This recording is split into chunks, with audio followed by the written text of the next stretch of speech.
Hello friends, hopefully आप सभी लोग अच्छे होंगे। So second semester NEP BSc BA BSc का जो सिलेबस है आपका, हमने पार्ट ए में बहुत कुछ पोर्शन कवर कर चुके हैं हम लोग। और यहाँ पे जो कुछ पोर्शन बचा हुआ था जिसमें सबसे इम्पोर्टेंट टॉपिक है, यहाँ से एक क्वेश्चन जरूर आपके एग्जाम में आएगा फुल मार्क्स में। और वो टॉपिक क्या है? System of linear equations. System of linear equations का सॉल्यूशंस की बात करें बेसिकली हम, तो मैं इस वीडियो में हम लोग बेसिकली सीखेंगे कि सिस्टम ऑफ जो लीनियर इक्वेशंस होते हैं उनके दो टाइप्स हैं। क्या? Homogeneous system of linear equations and non homogeneous system of linear equations. पहले तो इस वीडियो में ये जो टाइप्स हैं उनको डिटेल एग्जाम्पल के थ्रू हम समझने की कोशिश करेंगे। और उसके बाद फिर हम जो है अलग अलग पार्ट वाइज, सबसे पहले non homogeneous linear of equations जो सिस्टम होगा उसके सॉल्यूशंस का कंडीशंस, और उसके बाद फिर होमोजेनियस, ठीक है ना, डिटेल में एग्जांपल्स के थ्रू करेंगे। सो आपको कहीं से भी कोई टेंशन नहीं लेना, बिल्कुल आराम से करेंगे हम लोग। अभी हमने रिसेंटली ख़त्म किया थर्ड सेम का, मैं जो कर रहा था जिसमें अलजेब्रा का पोर्शन था पूरा कंप्लीट किया। पार्ट बी जो आपका सिलेबस का है, जहाँ पे आप देखेंगे लाप्लास ट्रांसफॉर्म, फोरियर ट्रांसफॉर्म, तो लाप्लास ट्रांसफॉर्म वगैरह का मैंने ऑलरेडी प्लेलिस्ट बहुत पहले का बना चुका हूँ। सो वहाँ से आप जाके देख सकते हैं थर्ड सेम, अगर आपका एग्जाम है करीब तो। अदरवाइज फिर ठीक है। सो सेकेंड सेम पे हम फोकस करेंगे सिस्टम ऑफ लीनियर इक्वेशंस पे, ठीक है। अब देखिए, system of linear equations basically जैसे मैंने बोला, ये ऐसा नया टॉपिक नहीं है। हम लोग बचपन नहीं, मतलब मैं अगर सही हूं तो नाइन्थ और टेंथ में ही ये जो सिस्टम ऑफ लीनियर इक्वेशंस है ना, उनके सॉल्यूशंस हम लोग ऑलरेडी किए हैं। हाँ, बस वहाँ पे फ़र्क ये है कि वहाँ पे हम लोग 2 वेरिएबल्स में केवल किए थे, और यहाँ पे हमको जनरल करना है n वेरिएबल्स में, ठीक है। चलिए, तो linear equations, system of linear equations, इसके दो पार्ट होते हैं जैसा मैंने आपको बोला अभी, ठीक है ना। एक जो होगा सिस्टम ऑफ नॉन होमोजेनियस, ठीक है ना। क्या? Non homogeneous, non homogeneous homogeneous system of non homogeneous linear equations. और सेकेंड जो टाइप है वो क्या है? सिस्टम ऑफ होमोजेनियस, ठीक है ना, system of homogeneous homogeneous linear equation, ठीक है। पहले इसको समझ लीजिए।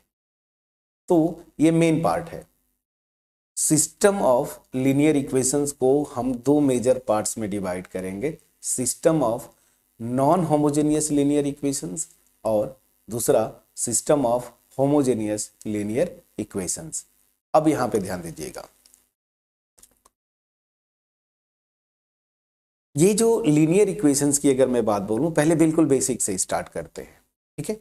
तो लीनियर इक्वेशंस क्लास 8 में आप पढ़ते हैं, अभी जो करंट सिलेबस है, ठीक है, वहां पे जैसे लीनियर इक्वेशन क्या होता है, मान लीजिए फॉर एग्जांपल एक वेरिएबल अगर मैं लूं, ठीक है, तो एक वेरिएबल में ऐसे 2x + 6 this is equal to 0, ठीक है ना। तो लीनियर इक्वेशन क्या होता है कि ऐसा इक्वेशन जिसमें जो वेरिएबल है ना, या अननोन जिसको आप बोलते हैं, यहाँ पे इस इक्वेशन में आपका x है, अननोन या वेरिएबल, अगर इसका पावर जो है ना वो 1 हो, जिसको हम क्या बोलते हैं? डिग्री। तो यहाँ पे देखिए इसका पावर 1 है ना x का, तो ऐसे इक्वेशन को हम क्या बोलते हैं? Linear equation. सबसे पहले तो लीनियर इक्वेशन सीखते हैं, ठीक है, सीखते नहीं है, रिकॉल करते हैं, आप ऑलरेडी पढ़ चुके हैं। तो ये क्या है? एक लीनियर इक्वेशन है सिंगल वेरिएबल x में। फिर हम जब ये 8th में सीखे, फिर जब 9th में गए, ठीक है ना, तो सिस्टम ऑफ या मैं यूं बोलूं लीनियर इक्वेशंस इन टू वेरिएबल्स के बारे में थोड़ा बहुत आइडिया हमने सीखा। और जैसे फॉर एग्जांपल ये 2x plus 2y this is equal to 6, 5x plus 9y, for example मैं लिख रहा हूं दिस। ठीक है, तो ये देखिए ये क्या है, इसको हम बोलते थे पेयर ऑफ लीनियर इक्वेशंस। अब यहाँ पे देखिए फिर से वही लीनियर इक्वेशन जब भी आएगा तो इंडिविजुअल इक्वेशंस की अगर बात बोलूं तो उसमें जितने अननोन्स होंगे ना उसकी डिग्री हमेशा 1 होगी। जैसे देखिए यहाँ पे x का पावर 1, y का पावर 1, यहाँ पे भी x का पावर 1, y का पावर 1, मतलब डिग्री हमेशा 1 होगी। ठीक है, यहां तक आपने किया। तो इसी को हम क्या बोलते हैं, लीनियर इक्वेशन। ये ऑलरेडी हम लोग जान चुके हैं, ये अप टू 10th तक इसका सोल्यूशन भी करना हम लोग सीख गए थे, याद करिए। वो यूनिक सोल्यूशन, इस तरह का ना, no solution, infinite number of solutions, ये सब कुछ जान चुके हैं आप। ठीक है, कर चुके हैं। बस वो टाइप्स जो है ना वो थोड़ा सा आपको मतलब थोड़ा सा हेजी जो बोलते हैं ना, हेजी थोड़ा सा कंडीशंस या जो कॉन्सेप्ट होगा उसको यहाँ पे क्लियर कर लेंगे। तो अब मैं आता हूं कि लीनियर इक्वेशंस तो हम लोग पहले से ही जानते थे। अब ये कौन सी बला यहाँ पे आ रही है, ये non homogeneous and homogeneous linear equations तो हम लोग 8th 9th और 10th में सीख लिए, उनका सोल्यूशंस भी कर लिए अप टू 2 वेरिएबल्स। लेकिन यहाँ पे जब आप हायर मैथ्स में आते हैं तो यहाँ पे ये जो आ रहा है टर्म ना, नॉन होमोजेनियस लीनियर इक्वेशंस का सिस्टम या होमोजेनियस लीनियर इक्वेशंस का सिस्टम। ठीक है, तो ये क्या कौन सी बला है, तो बस देखिए एक ही चीज, हमने इक्वेशंस लिखा, ठीक है ना। जैसे इस इक्वेशन को थोड़ा सा मॉडिफाई करिए, 2x इक्वल टू -6 में लिख सकता हूं। ठीक, तो ये जो नॉन होमोजेनियस और होमोजेनियस जो दो पार्ट्स में हम डिवाइड कर रहे हैं सिस्टम ऑफ लीनियर इक्वेशंस को, वो डिपेंड कहां पे करता है, कैसे इसको डिफाइन करते हैं, तो ध्यान दीजिएगा। क्या करिए, कोई भी लीनियर इक्वेशन दिया है या सिस्टम ऑफ लीनियर इक्वेशन दिया है, उसमें जो अननोन्स है ना उसको लेफ्ट हैंड साइड में रखिए। जैसे देखिए अननोन x है, इसके कोफिशिएंट्स के साथ मैंने लेफ्ट हैंड साइड में रखा, और राइट हैंड साइड में जो कांस्टेंट टर्म होता है ना, जैसे नंबर, ये देखिए -6, यहाँ पे 6 और यहाँ पे 2। मैं समझा पाया? तो अगर इस तरीके से लिखते हैं तो जो ये जो राइट हैंड साइड में कांस्टेंट लिख रहा है ना, अगर इसमें से कोई भी एक, जैसे मान लीजिए अब मैं सिस्टम की बात करूंगा, सिस्टम मतलब एक से अधिक इक्वेशंस की बात करेंगे, तो यहां पे अगर कोई भी एक कांस्टेंट नॉन जीरो है ना, तो ऐसे सिस्टम को हम क्या बोलते हैं, नॉन होमोजेनियस। जैसे ये non homogeneous system of linear equation का एग्जांपल है। अगर यहां मैंने क्या बोला, एक भी नॉन जीरो हो कांस्टेंट, अगर ये मान लीजिए 0 होता तब भी ये क्या है, नॉन होमोजेनियस। एक भी कांस्टेंट जो है अगर नॉन जीरो है तो वो नॉन होमोजेनियस। तो यहां पे अभी एग्जांपल लिख देता हूं ताकि यहीं से आपका क्लियर हो जाए। तो इसका एग्जांपल जो अभी जस्ट लिखा, 2x plus 2y this is equal to 6 और 5x plus 9y this is equal to 0। ये क्या है, नॉन होमोजेनियस। क्यों? क्योंकि यहाँ पे अननोन जो है इस सिस्टम ऑफ लीनियर इक्वेशन में x y है, इनको लेफ्ट हैंड साइड में रखा, कांस्टेंट टर्म को राइट हैंड साइड में ट्रांसफर किया, और यहाँ पे कम से कम एक कांस्टेंट टर्म नॉन जीरो हो, तो ये 6 नॉन जीरो है। अब अगर ये दोनों नॉन जीरो होते तो और अच्छी बात है, तब भी ये नॉन होमोजेनियस होगा। ठीक है, तो ये नॉन होमोजेनियस लीनियर इक्वेशन का एग्जाम्पल हुआ। अब आते हैं यहाँ पे, system of homogeneous linear equation किसको बोलते हैं, बिल्कुल वही, अननोन्स को लेफ्ट हैंड साइड में रखिए, राइट हैंड साइड में केवल और केवल 0 हो, तो ऐसे सिस्टम को हम क्या बोलते हैं, होमोजेनियस। ये सब के सब कांस्टेंट 0 होने चाहिए, याद रखिए। इसमें से कोई भी एक नॉन जीरो नॉन होमोजेनियस हो जाएगा, सभी के सभी 0 हो जाएंगे राइट हैंड साइड में जो कांस्टेंट्स है, तो ये क्या होता है, होमोजेनियस। तो सेम एग्जांपल मैं इसी को लेके बना देता हूं, तो ये हो जाएगा 2x, ठीक है, प्लस 2y, और यहां पे 0, 5x plus 9y this is equal to 0। ठीक है, ये हो गया होमोजेनियस। तो अब एग्जांपल आपको बिल्कुल क्लियर हो गया होगा। ये जो बार बार आप शुरू में देख रहे होंगे कि होमोजेनियस नॉन होमोजेनियस, कुछ भी नहीं। क्या करना है, फिर से जितने भी वेरिएबल्स में सिस्टम ऑफ लीनियर इक्वेशंस दिया है, इसको दो पार्ट में हम कैटेगराइज करते हैं, सिस्टम ऑफ नॉन होमोजेनियस और system of homogeneous. Non homogeneous क्या होता है, सारे अननोन्स को लेफ्ट हैंड साइड में लिखिए और राइट हैंड साइड में कांस्टेंट टर्म को ले जाना है। अगर इसमें से कोई भी एक कांस्टेंट नॉन जीरो है, जैसे यहाँ पे ये 6, तो ऐसे सिस्टम ऑफ लीनियर इक्वेशंस को क्या बोलते हैं, ये सिस्टम है नॉन होमोजेनियस लीनियर इक्वेशंस का। उसी तरीके से अगर राइट हैंड साइड में सारे के सारे कांस्टेंट जीरो हो जाए, तो ऐसे सिस्टम को क्या बोलते हैं, homogeneous, system of homogeneous linear equations. Clear है? चलिए अब देखिए, बिल्कुल समझ में आ गया आपको। अब देखिए यहां पे क्या करना है, इस तरह के इक्वेशंस को तो ऑलरेडी हम सॉल्व कर चुके हैं, अप टू 10th लेवल पे कर चुके हैं, नया नहीं है।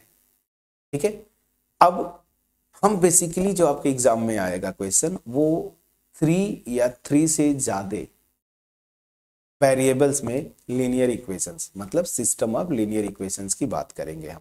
अब वो चाहे वो नॉन होमोजेनियस सिस्टम हो चाहे होमोजेनियस हो, उसके सॉल्यूशंस की बात करेंगे। अब याद रखिए जरा, यहाँ पे आते हैं 10th में आपने क्या सीखा कि अगर इस तरह का लीनियर इक्वेशंस दिया हुआ है ना सिस्टम, जिसको हम बोलते थे पेयर ऑफ लीनियर इक्वेशंस, तो उसके 3 केसेस थे, याद करिए। सॉल्यूशन हो भी सकता है और नहीं भी हो सकता है, और सॉल्यूशन है तो उसके 2 पार्ट्स थे, यूनिक सॉल्यूशन आता था या फिर इनफाइनाइट नंबर ऑफ सॉल्यूशंस आता था। तो वो जो सॉल्यूशन का टाइप है वो यहाँ पे भी वैलिड है, बस यहाँ पे अननोन्स जो है ना वो बढ़ जाते हैं, 3 हो जाए 4 हो जाए। हमने जो अब तक सीखा 2 वेरिएबल्स में सीखा था। क्लियर, समझ में आया कि नहीं? तो बस, तो अब ये चीजें पूरा आपको समझ में आ गया कि ये सिस्टम ऑफ होमोजेनियस और नॉन होमोजेनियस लीनियर इक्वेशंस क्या होते हैं। अब इनके पार्ट वाइज हम सॉल्यूशन पे चलेंगे, बट मैं एक बार जो ये बताया ना होमोजेनियस और नॉन होमोजेनियस, इसको एक बार जनरल फॉर्म में मैं डिफाइन कर देता हूं। ठीक है, तो चलिए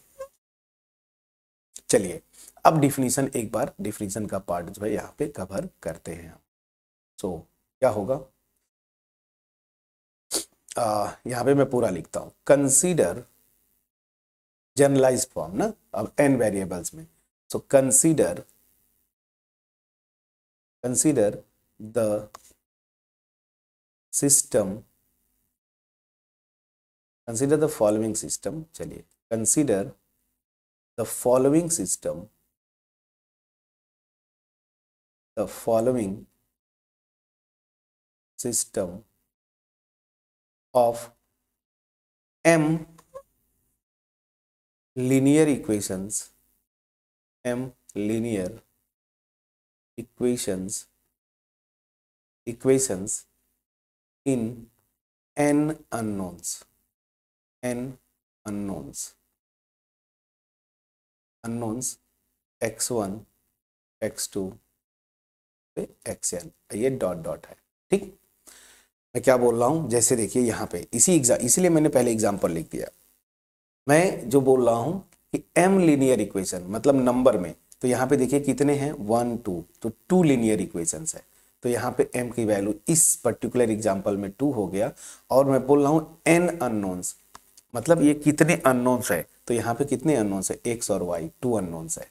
ठीक है ना, तो यहाँ पे 2 लीनियर इक्वेशंस है, system of 2 linear equations in 2 unknowns. और यहाँ पे अननोन्स क्या है, एक्स वाई, यहाँ पे मैं अननोन्स का नाम दे रहा हूँ x1 x2 xn। तो जनरल फॉर्म में कैसे लिखते हैं वो मैं आ रहा हूँ, देखिए कैसे लिखते हैं, आप बुक्स में देखेंगे बहुत आसान है, रो वाइज मैट्रिक्स फॉर्म में लिखेंगे हम लोग। तो इसलिए क्या लिख रहे हैं, a11 ना x1 plus a12 x2 plus इस तरीके से a1n xn, this is equal to, constant का नाम रहा तो मैंने इसको b1 लिख दिया। ठीक, ये कांस्टेंट है। उसी तरीके से सेकेंड जो लीनियर इक्वेशन स्टार्ट होगा, a21 x1 plus a22 x2 plus इस तरीके से A2n xn is equal to B2, और मैंने ऐसे डॉट डॉट लिखा। m लीनियर इक्वेशंस बनाने हैं तो AM1 x1 plus AM2 x2 plus dot dot AMn xn this is equal to PM। m linear equations मुझे बनाने, ठीक है ना। ये देखिए, अब ये जनरलाइज मैंने कर दिया, ये इसको मैंने लिखा इक्वेशन 1। तो ये जो है general system of linear equations, क्या m लीनियर इक्वेशंस है इसमें, और कितने अननोन्स हैं, n, x1 x2 xn। और यहाँ पे ये b1 b2 bm क्या है, वो कांस्टेंट्स हैं। जैसे यहाँ पे जो 6 या 0 जो मैंने लिखा है ना, ये कांस्टेंट्स है। समझ में आ गया, ठीक है ना।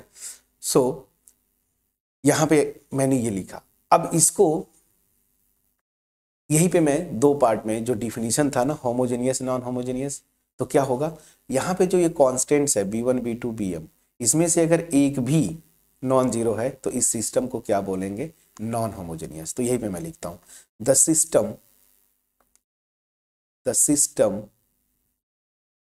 1, ठीक है ना, ये जो सिस्टम है, so the system 1 is called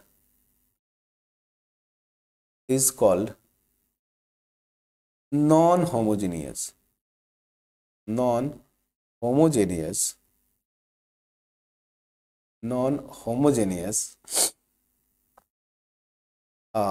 the system, this is called non-homogeneous system of linear equation, system of linear equations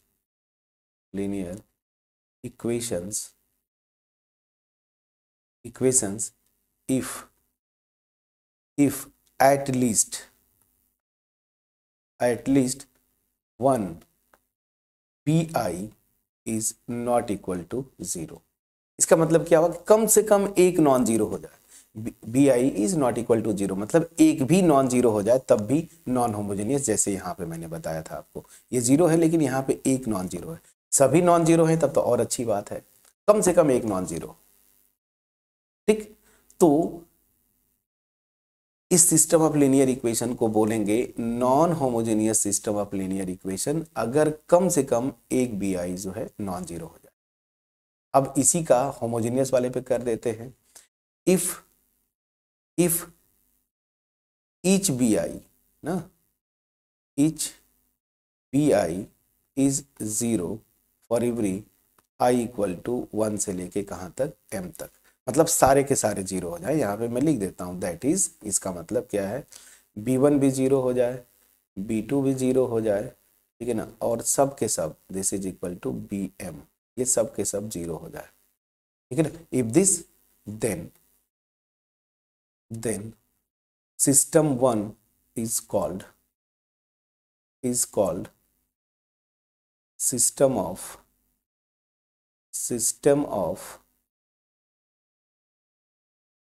homogeneous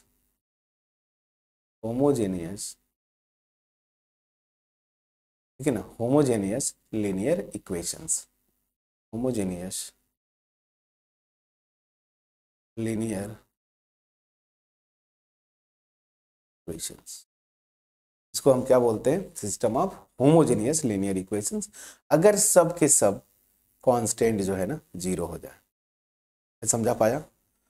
तो इसीलिए मैंने पहले एग्जांपल ले लिया ताकि यही से सब कुछ क्लियर हो गया। तो अब मैं जब जनरलाइज लिख रहा हूं तो आपको बिल्कुल क्लियर होगा। अब देखिए, अल्टीमेट जो सिस्टम ऑफ लीनियर इक्वेशंस की सॉल्यूशंस की बात करेंगे, यहाँ पे हम मैट्रिक्स मेथड से सॉल्व करेंगे, मतलब मैट्रिसेस का यूज करेंगे। 10th तक हम लोग एलिमिनेशन मेथड या सब्स्टिट्यूशन मेथड से करते थे, ठीक है ना, वही मेथड यहाँ पे यूज होंगे, ठीक है ना। आप जैम देखिए, नीट या गेट का जो क्वेश्चंस पेपर देखिए, या फिर जो हम लोग वहाँ पे पढ़ाते हैं जैम नेट गेट के लिए, तो हम अल्टीमेट वही प्रोसेस यूज करते हैं, बैक सब्स्टिट्यूशन, ठीक है ना।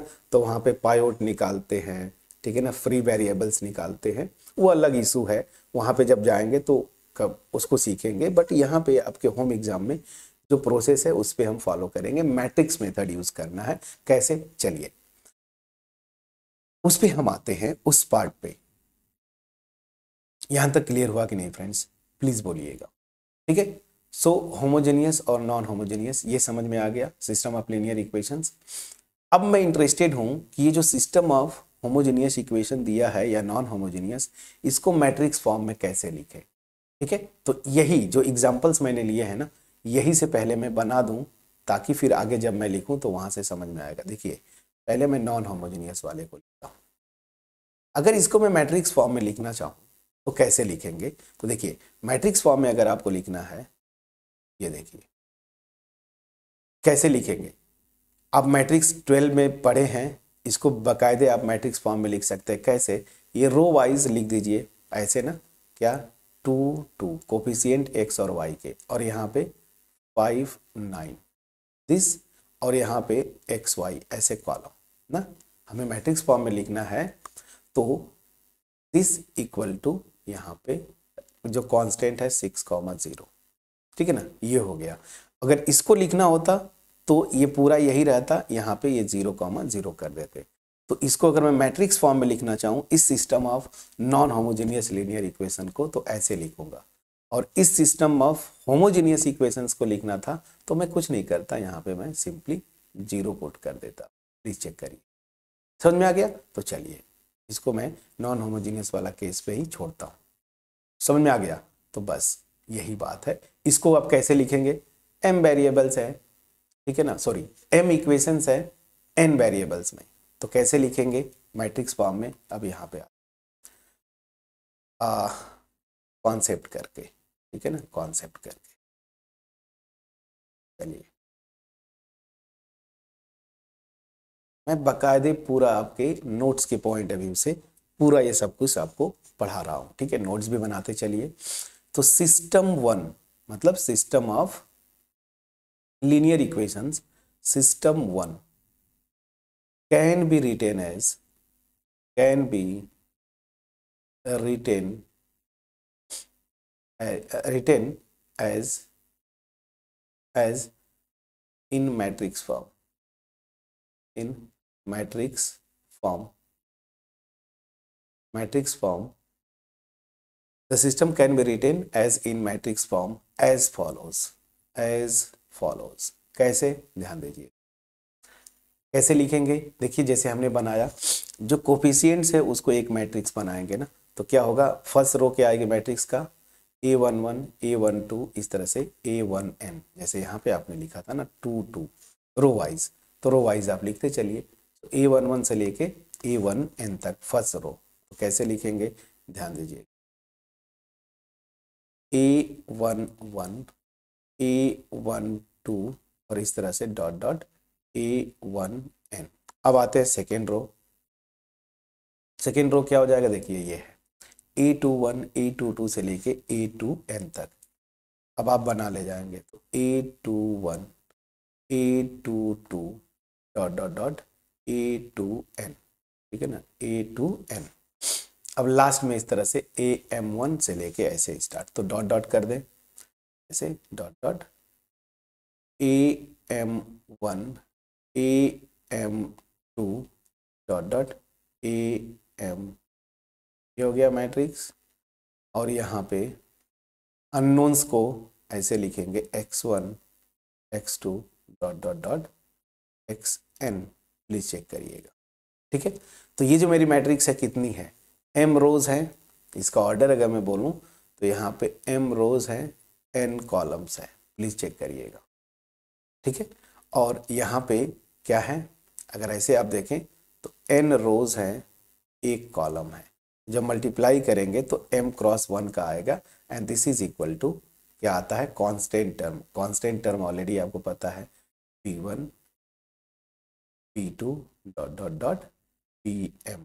ये देखिए ये मैट्रिक्स मेरी कितने ऑर्डर की आई? m क्रॉस 1 की। प्लीज चेक कर लीजिएगा, प्लीज चेक करिएगा, ठीक है। देखिए constant term b1 b2 bm, यहाँ से क्लियर है, इसको लिख लीजिए 2। तो यहाँ पे क्या है, जैसा कि मैंने आपको बोला, सोल्यूशन जो करेंगे इस सिस्टम ऑफ लीनियर इक्वेशंस का, चाहे वो होमोजेनियस हो या नॉन होमोजेनियस हो, मैट्रिक्स फॉर्म में। तो सबसे पहले ये जो सिस्टम ऑफ लीनियर इक्वेशन दिया है ना, उसको हमने क्या कन्वर्ट किया, मैट्रिक्स फॉर्म में। ठीक है, अब ध्यान दीजिएगा, यहाँ पे जब सोल्यूशन को आगे बढ़ाएंगे या सोल्यूशन प्रोसेस पे चलेंगे तो कोई भी सिस्टम ऑफ लीनियर इक्वेशन देगा, उसको आप मैट्रिक्स फॉर्म में लिख लीजिए। अब यहाँ पे दो मैट्रिसेस बड़े इंपॉर्टेंट है, क्या, ध्यान दीजिएगा। इस मैट्रिक्स को हम क्या बोलते हैं, ये मैट्रिक्स, इस मैट्रिक्स को, इसको हम नाम देंगे कैपिटल ए, और इसको हम बोलते हैं क्या, कोफिशिएंट मैट्रिक्स। और ये क्यों ऐसा बोलते हैं, क्योंकि ये जो मैट्रिक्स है ना, ये जो अननोन्स है इनके कोफिशिएंट से बनी हुई है, तो इसको क्या बोलते हैं, कोफिशिएंट मैट्रिक्स। तो यहाँ पे दो मैट्रिसेस हैं बड़े इंपॉर्टेंट, जिसको आपको जानना है। तो यहाँ पे अब मैं लिखता हूँ द मैट्रिक्स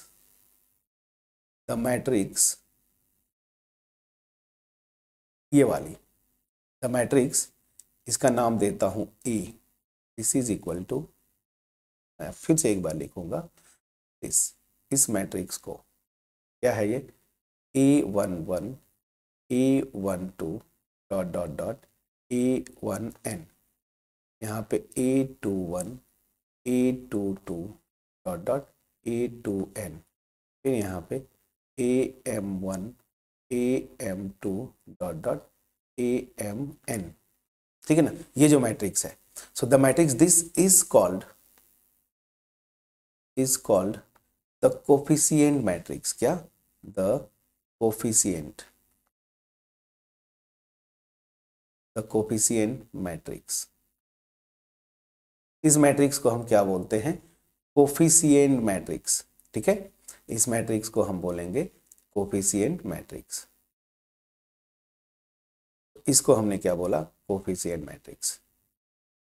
यहाँ पे एक दूसरी मैट्रिक्स आती है सिस्टम ऑफ लीनियर इक्वेशंस में, जो कि बड़ी इंपॉर्टेंट है, ऑगमेंटेड मैट्रिक्स। क्या बोलते हैं, ऑगमेंटेड मैट्रिक्स। और वो मैट्रिक्स क्या होती है, याद रखिए, ये जो मैट्रिक्स है ना, कोफिशिएंट मैट्रिक्स, इसमें एक कॉलम और एक्स्ट्रा ऐड कर दीजिए, और वो कॉलम क्या होगा, ये जो कांस्टेंट वाली मैट्रिक्स है ना, इसको ऐड कर दीजिए। तो इस मैट्रिक्स को क्या बोलते हैं, ऑगमेंटेड मैट्रिक्स। समझ में आ गया। तो चलिए अब मैं यहाँ पे लिखता हूँ the matrix,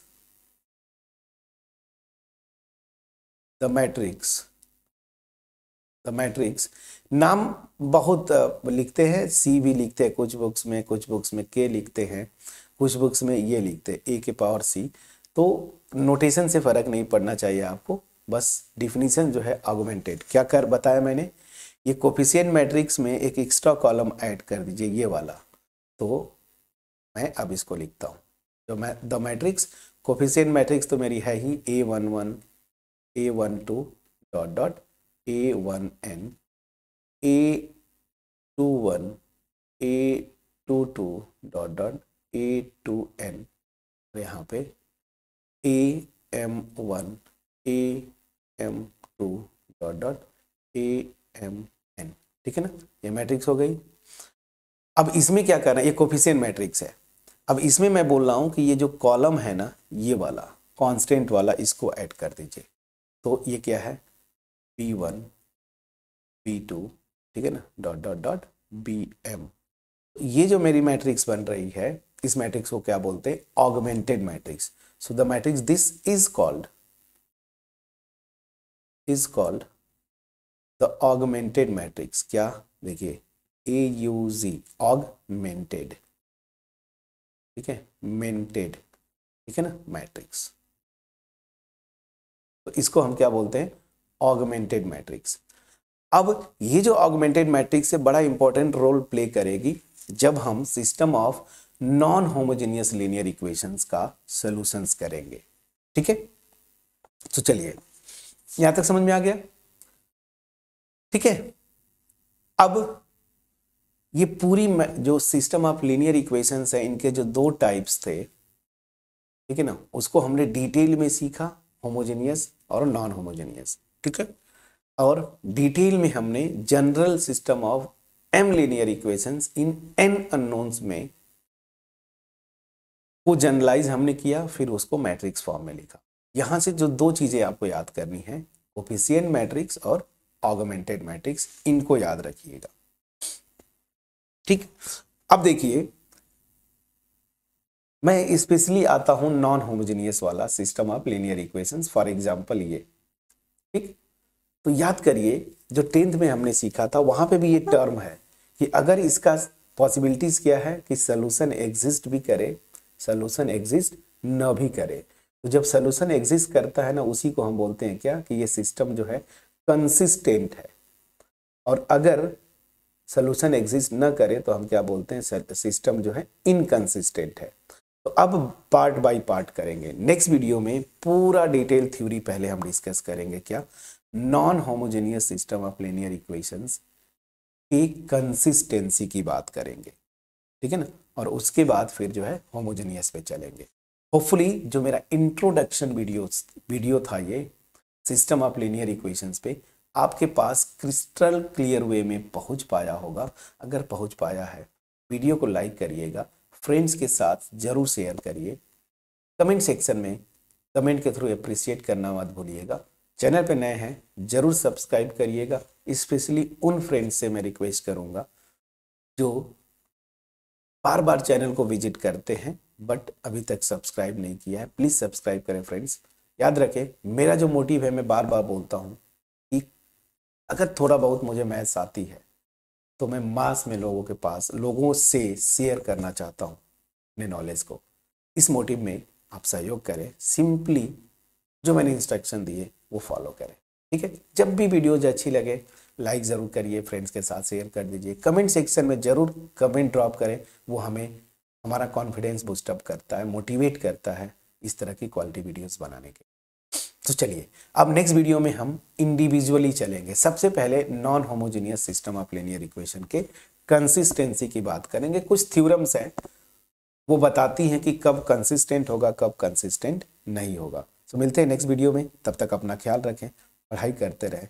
thank you so much friends for watching my videos.